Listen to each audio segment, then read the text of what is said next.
Praise God. Praise God. God is good all the time and all the time. God is good. Praise God. Praise God. Isang mapagpalang araw po sa bawat isa. Sa pagkakataong ito tayo po ay dudulog, lalapit sa ating Diyos na buhay ng may pananampalataya na kung saan may dalawa o tatlo na nagkatipon sa kanyang ngalan. Naroon siya sa kanilang kalagitnaan. Sa araw na ito tayo po ay dudulog sa Panginoon sa ngalan ng bayan ng Old Kaabakan sa probinsya ng Cotabato. Ating hihilingin na maitatag ang altar ng ating manunubos sa bayan ng Old Kaabakan. May mutag sa atong mga kaigsuunan diha sa Visayas ug sa Mindanao. Bisan pa katong atong mga kaigsuunan nga anaa sa Luzon ug sa laing nasod. Dalaygon ang Ginoo sa walay katapusan. Ang atin pong pagsambay mula sa aklat ng mga awit ika-89 na kabanata, ang talata po ay 3.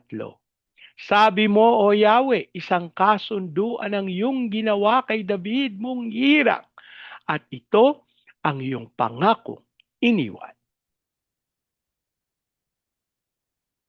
Sabi mo, O Yahweh, isang kasunduan ang iyong ginawa kay David mong hirang, at ito ang iyong pangakong iniwan.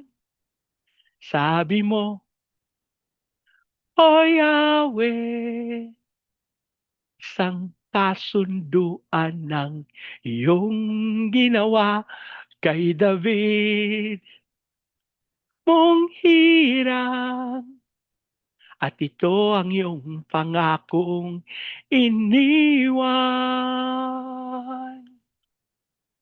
Ama naming Diyos na makapangyarihan sa lahat, kami po'y nagpapasalamat sa pagkakataon na minsan pang makadulog at makalapit sa iyong banal na harapan. Ama, kami po'y nagpapakumbaba, humihingi ng tawad sa lahat naming pagkakasala habang patuloy naming idinudulog sa iyo ang bayan ng Old Kaabakan sa probinsya ng Cotabato. Ang aming panalangin ng lahat ng altar at lahat ng kasunduan na ginawa sa bayang ito nang hindi ayon sa pangalan ng aming manunubos ay mapawalang bisa sa pangalan ni Jesus at sa pangunguna ng iyong Santong Espiritu. Dalangin namin na maitatag ang altar ng aming Panginoong Hesus Kristo sa bayan ng Old Kaabakan.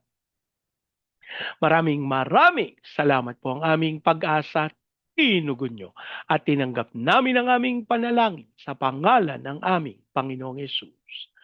Amen. Amen. Amen. Amen. Amen. Amen. Amen. Praise God. Praise God. Ang atin pong pagbubulay ay mula sa aklat ng Exodo sa unang kabanata. Ang talata po ay 11 hanggang 14.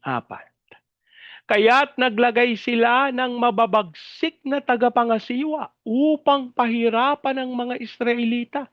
Ipinagawa ng Faraon sa mga ito ang mga lunsod ng Pitom at Rameses, mga lunsod na imbakan ng mga pagkain at kagamitan. Ngunit habang inaapi ang mga ito, ay lalo namang dumarami at nanirahan ng mga Israelita sa iba't ibang bayan, kaya't sila'y kinatakutan ng mga Ehipsyo. Dahil dito, ang mga Israelita ay lalong walang awang pinahirapan ng mga Ehipsyo sapagkat sa paggawa ng tisa at ng iba't ibang mabibigat na gawaing bukid. Ang Diyos po ang magpala ng kanyang buhay at makapangyarihang salita. Sa bahagi pong ito ng banal na kasulatan, matatagpuan natin yung kabagsikan na ipinakita ng mga Ehipsyo sa mga Israelita sa utos ng Faraon.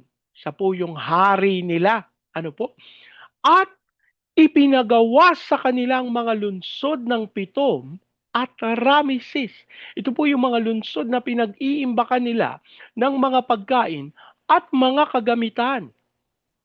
Pero habang inaapi ang mga Israelita, lalo naman silang dumarami at kumalat sa buong Ehipsyo.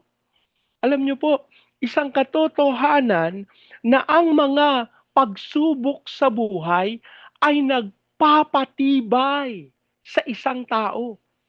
Kaya alam niyo po ang sabi ng salita ng Diyos, magpasalamat kayo sa Panginoon, magalak kayo sa Panginoon, inuulit ko, magalak kayo sa kahit na anong sitwasyon, sa kahit na anong pangyayari sa buhay. Alam niyo po, ilang tao yung aking nakausap at nagpatotoo na kung hindi dahil dun sa mga paghihirap na kanilang pinagdaanan, sabi nila, hindi nila tatamasahin yung tagumpay na mayroon sila ngayon. Kasi yung pangangailangan, yung mga pagkakataon na wala silang makain, wala silang matirhan, walang nagtitiwala sa kanila, ito yung mga gatong, ito yung uling, ito yung apoy na nagkaloob ng katapangan sa kanila, ng katatagan sa kanila. At habang sila ay nasa isang mabigat na sitwasyon, sinasabi nila sa kanilang mga sarili, hindi ako mananatili dito, magtatagumpay ako. At totoo po, samantalang yung mga kahirapan sa buhay ay hindi magandang pangyayari, syempre po, yung mga kabigatan na ito ay tumutulong sa isang tao na maging matatag, na maging matibay, at magkaroon ng karunungan. Alam niyo po? So, ito po yung sinabi ni, naalala ko si itong inaaral natin nung, naku, bigla ko nakalimutan kung first year o second year high school. Si Florante at Laura, di ba? Ang sabi ni Pilosopong Tasio, ang isang batang lumaki sa saya,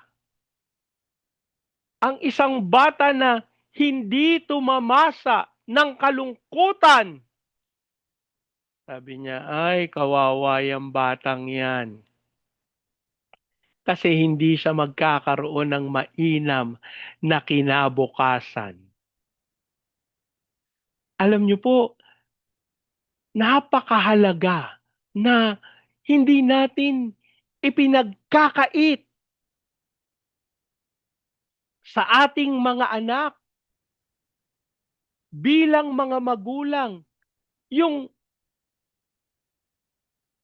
pagdanas ng ating mga anak ng kahirapan. Kasi po, ito po ay magiging pagkakataon para sa kanila upang sila po ay magtagumpay. Paano naman mangyayari yan, Bernie? Parang napaka-imposible naman yan, no?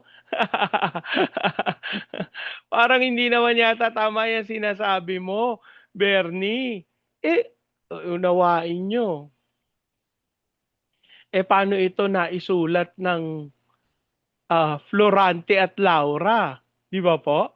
Kasi ito po yung katotohanan ng buhay na samantalang tayo ay nakakaranas ng mga hirap, tayo po ay nakakaranas ng mga mabibigat na pagsubok sa buhay. Ano po? Diba magkakaroon po tayo ng katatagan. Naalala ko po si Balagtas, si Francisco Balagtas na siyang author ng Florante at Laura, nagbigay sa atin ng maliwanag na paalala Sabi, ang pag-ibig anaki aking nakilala, di dapat palakihin ang bata sa saya at sa katuwa ay kapag namihasa, kung lumaki, walang hihinting ginhawa. Di ba po? Pero hindi niya tinapos yan. Sapagkat ang mundo'y bayan ng hinagpis, namamayay sukat tibayan ang dibdib. Lumaki sa tuwat, walang pagtitiis. Anong ilalaban sa dahas at sakit? Di ba po? No? Ang taong magawi sa ligaya at aliw, mahina ang puso't lubhang maramdamin.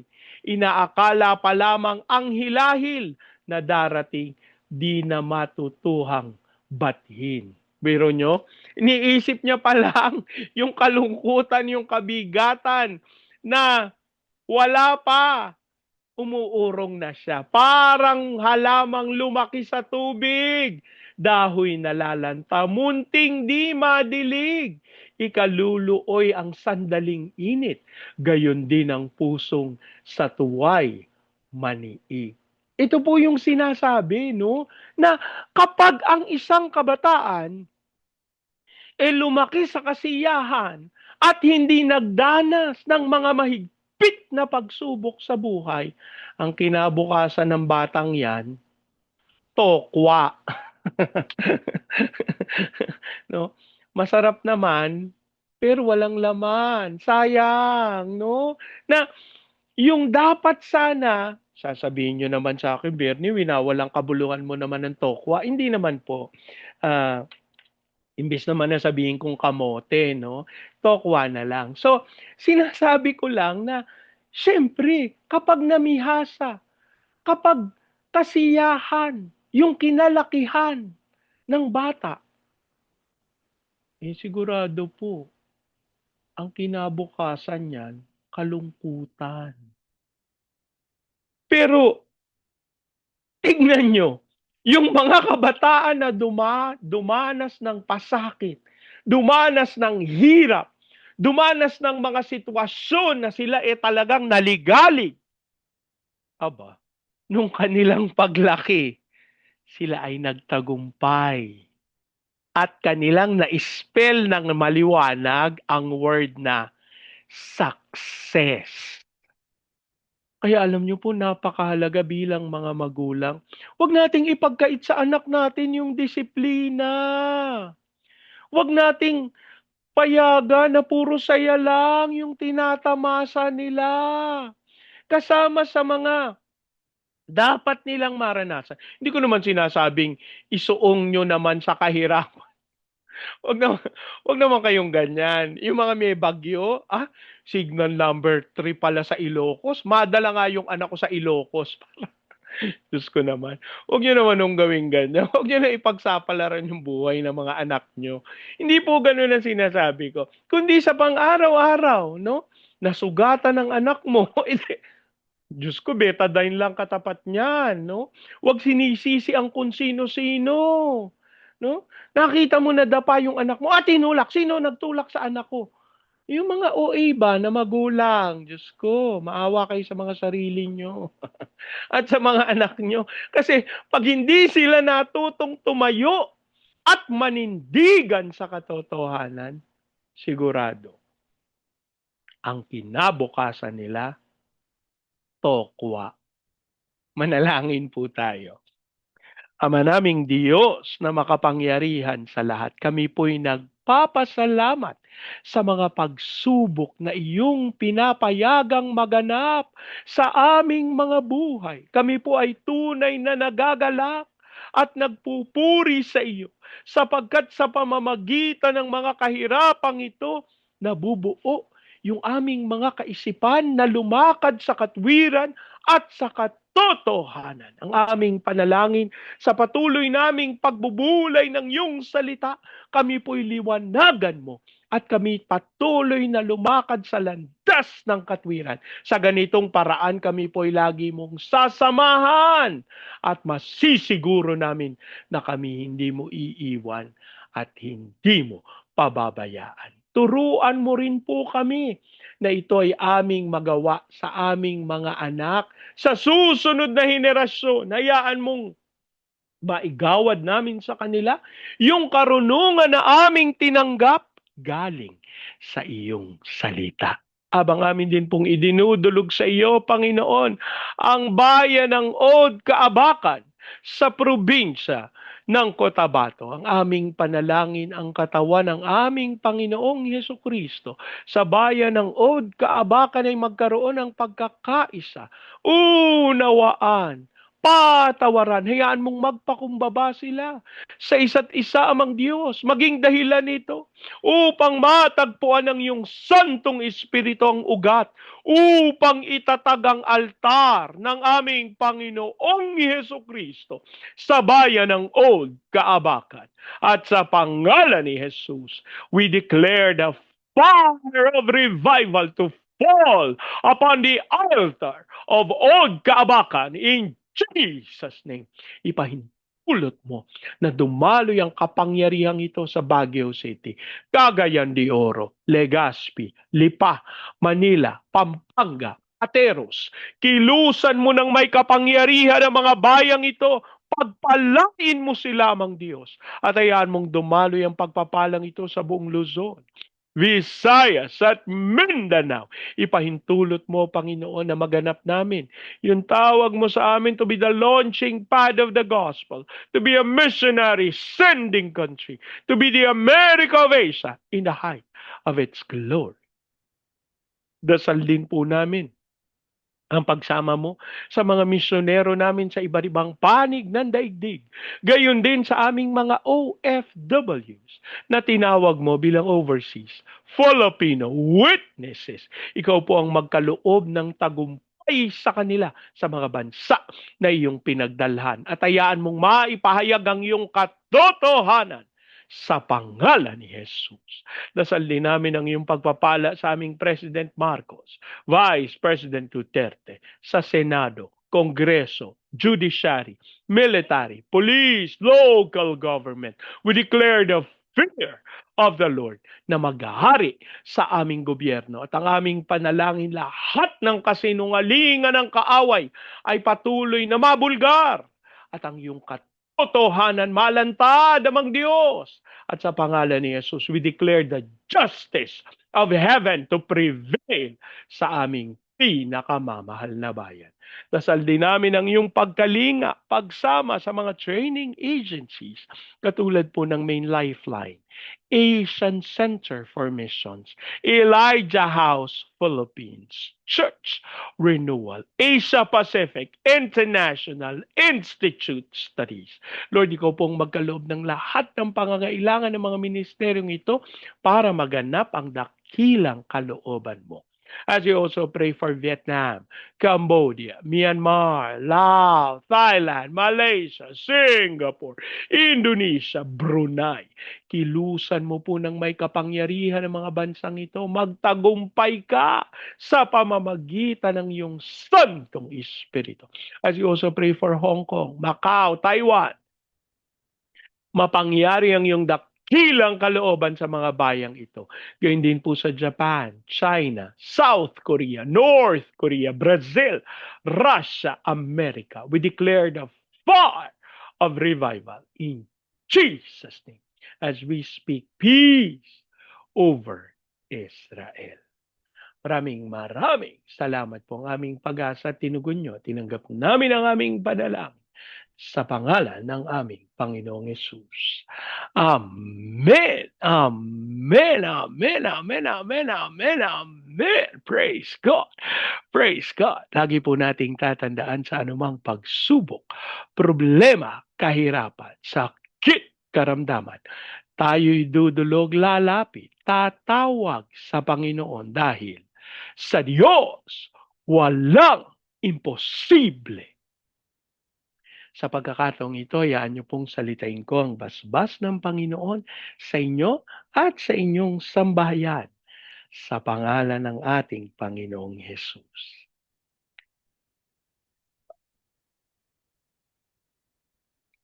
Hallelujah. I declare the everlasting love of the Father, the unending blessings of the Son, and the sweet, sweet, sweet fellowship of the Holy Spirit now and forevermore. I declare this new house and lot with parking, with a new vehicle, and with a flourishing business. In Jesus' name, amen, amen, amen, amen, amen, amen, amen. Praise God. Praise God. Hanggang sa susunod po, sama-sama nating ideklara, Pilipinas, God bless you. And so we declare to God be all the glory in Jesus' name. Amen, amen, amen, amen, amen, amen, amen. Praise God.